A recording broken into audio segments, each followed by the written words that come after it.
Star Trek fans. Apologies for the delay, but here I am.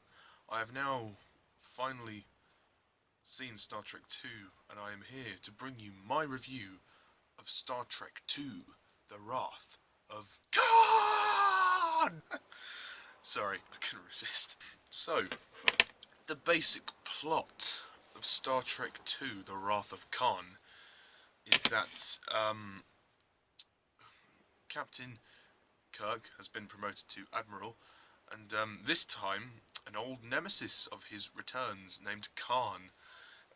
Khan blames Kirk for the death of his wife and wants revenge on Kirk.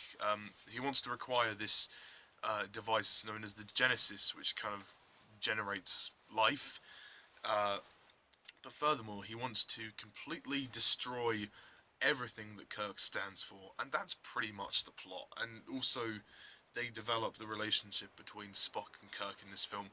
I mean, that's pretty much the basic plot of this film. So, Star Trek 2, The Wrath of Khan. It's wonderful. It's great. I mean, very different to the first movie. I mean, with the first movie, it was okay, build up, intrigue. Yeah, I get it. It was good and it was fun. It was entertaining. But this is really different. Star Trek 2 is more of an action film, which I think helped. It's a very exciting film, and there's always something going on, which I really like. I think the cast. I mean, the cast are back and they're all fine. William Shatner gives a solid performance as Kirk. He's entertaining. I think Leonard Nimoy is even better as Spock in this film than he is in the first movie. All the other regulars are here, like Uhura, Chekhov, Scotty. They're all fine. George Takei again. He's good. But the one guy who really brings this cast together is Ricardo Montalban as Khan. Yeah, he's wonderful. He is a fantastic actor, and he's really great in this film. I loved his reveal.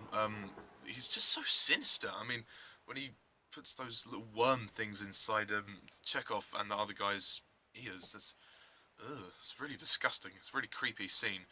And what I love about Khan is that he's such a threatening presence. I mean, the first film didn't really have a main villain. It kind of, but it was more. It's just like a cloud. It's like a space cloud. So it's nice to have a proper threatening villain in this film, which works in its favour. And all of the drama between Ricardo Montalban and William Shatner as Kirk and Khan is very interesting. And the backstory is a bit cliched. He blames him for the murder of his wife, but it's a good premise. It's good enough. I really like the production design. Again, I think this film kind of. I mean, it doesn't actually have as much of a budget, but as the first one did, which is surprising. But you still feel like you're in the world of Star Trek, which is great. And what I love also, crucially, is that they develop the relationship between Kirk and Spock. Hello, sorry about that. As I was saying, yes, they develop Kirk and Spock's friendship in this film very well. Not in the sense like Into Darkness, where Spock displays more emotion, but more you can tell there's that sense of trust between them, and obviously we all know how it ends. Spoilers, very sadly, Spock dies. And that scene was handled really well when in the radiation chamber. And yeah, Into Darkness kind of ripped that off, but we'll get to Into Darkness later. We had other characters like Carol Marcus. She doesn't really do anything, to be honest. I mean, she's alright, but yeah, no, she doesn't do much. I mean, the film just has beautiful visuals. It's made with a great visual sense.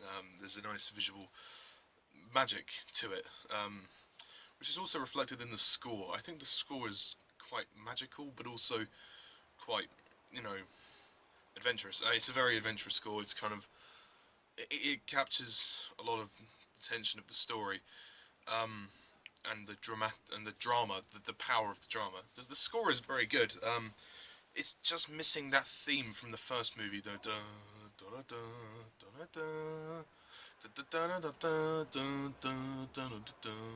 I really wish that was at the beginning of the film, but oh well. You can't win them all. I think the film is directed pretty solidly. Can't remember who actually directs this film. It will be put in the description, but whoever he was, I think it's called Nichols somebody or other. Yeah, he does a good job, and he keeps the film going. The pace is excellent. It is paced really well. It is brisk. It's shorter than the first one. It's 1 hour 53 minutes, and that helps very much. And obviously, there's some great action. There's loads of action in this film. A lot of battles between Khan's ship and Kirk's Enterprise as well. A lot of people get killed during some of the attacks, and it's quite, you know, exciting action as well. So yeah, it's all good fun. But at its core, it is a good enough story. The drama is raw and quite powerful in some moments. It's a lot more dramatic than the first one. The first one was just kind of a build up and kind of intriguing you into this world. This goes further. This kind of raises the bar in that respect. It's a well produced film. It's well produced. I love the sets and production design. I think they're great. And on Blu-ray, it looks great. I mean, there are a couple of slow scenes, but not much really. They kind of keep it moving. And Ricardo Montalban as Khan, just wow. I mean, I like Benedict Cumberbatch, but Ricardo Montalban, classic. So overall, I don't really have much else to say about Star Trek: The Wrath of Khan. It's very good. It's very good. An improvement over the first one, and probably remains as one of the greatest of the series. As far as I'm aware, this is rated as one of the best, if not the best, Star Trek film. So I'm going to rate Star Trek: The Wrath of God a 9 out of 10.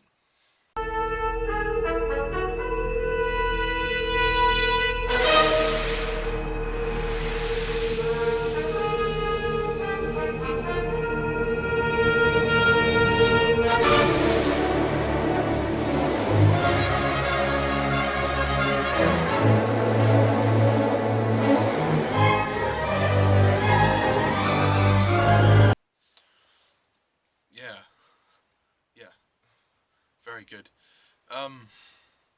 So yeah, that pretty much wraps it up. I don't have much else to say about the film. Do let me know what you think. Leave your comments down below. Let me know. I only rate it 9 because I don't think it's a masterpiece. I think it's very good. And the ending is very, very sweet as well. And I find some of the characters unnecessary and some of the scenes unnecessary. All the scenes with Carol, I'm not really convinced by her. I don't really know why she's there, but fair enough. So yeah, that's it for now. That's all I've got to say on The Wrath of Khan. So tune in next time when I review Star Trek 3, The Search for Spock. So, until then, Trek fans, I'm Mr. Thomas11. Thank you all for watching, and see ya.